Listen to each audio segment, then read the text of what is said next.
2 Reasons Why People Fall in Love with You. Carl Jung by AZLAN ADNAN, Ma 31st, July 2025. When we speak of love, it is often cloaked in sentimentality, chemistry, or chance. But Carl Gustav Jung, the Swiss psychiatrist and founder of analytical psychology, viewed love through a deeper, more archetypal lens. For Jung, love was not merely the outcome of pheromones or proximity. It was a profound psychological process rooted in the unconscious mind. He believed people fall in love for 2 essential, if unconscious, reasons. These reasons, Jung asserted, are not random, but are deeply connected to the architecture of the psyche. 1. You reflect their own soul back to them. According to Jung, we do not merely fall in love with another person. We fall in love with what we see of ourselves in them. In this sense, the beloved acts as a mirror. Jung referred to this phenomenon as projection, the unconscious transfer of one's own inner contents onto another. In love, we are not just seeing the other person. We are seeing our anima, the inner feminine in men, or animus, the inner masculine in women, projected onto them. This explains why some people feel an overwhelming, almost mystical attraction to another person they have just met. It is not rational. It is not about their resume, their height, or their smile. It is about resonance.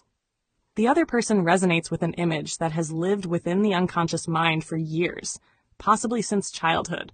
We see our shadow, our unfulfilled longings, our forgotten dreams, and even our wounds reflected back to us, and we feel drawn to heal through connection.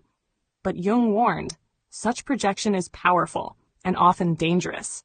We may confuse our inner world with the real person in front of us. Many relationships falter when the illusion fades, when the projection breaks and we are left confronting the actual person, flaws and all.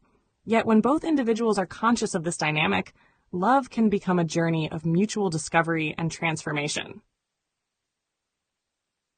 2. You possess a quality they themselves lack.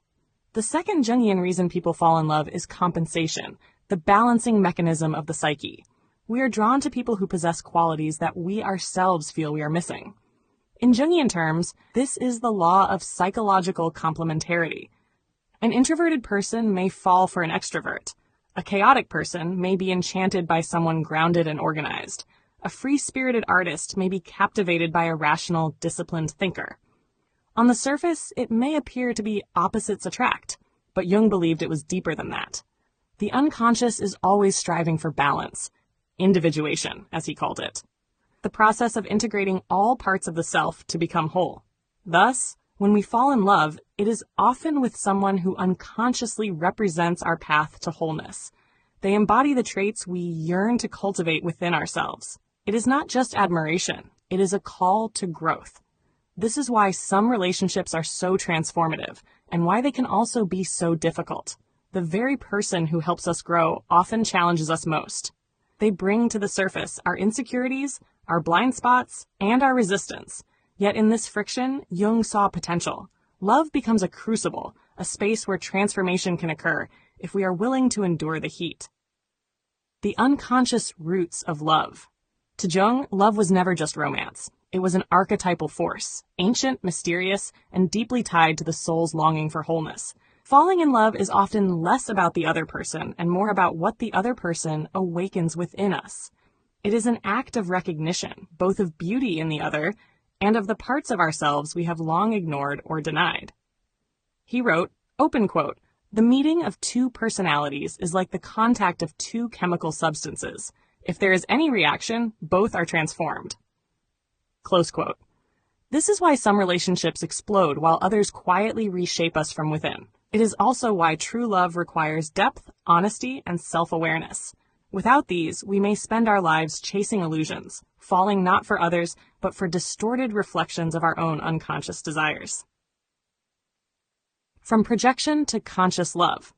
Mature love, in Jung's view, begins when we reclaim our projections. When we begin to see the other person not as a savior or soulmate, but as a real, complex individual with their own fears, flaws, and beauty, love deepens. No longer a fantasy, it becomes a partnership grounded in empathy and individuation. Thus, the next time someone falls in love with you, or you with them, pause to consider, what are you reflecting back to them? And what are they seeing in you that their soul quietly yearns for?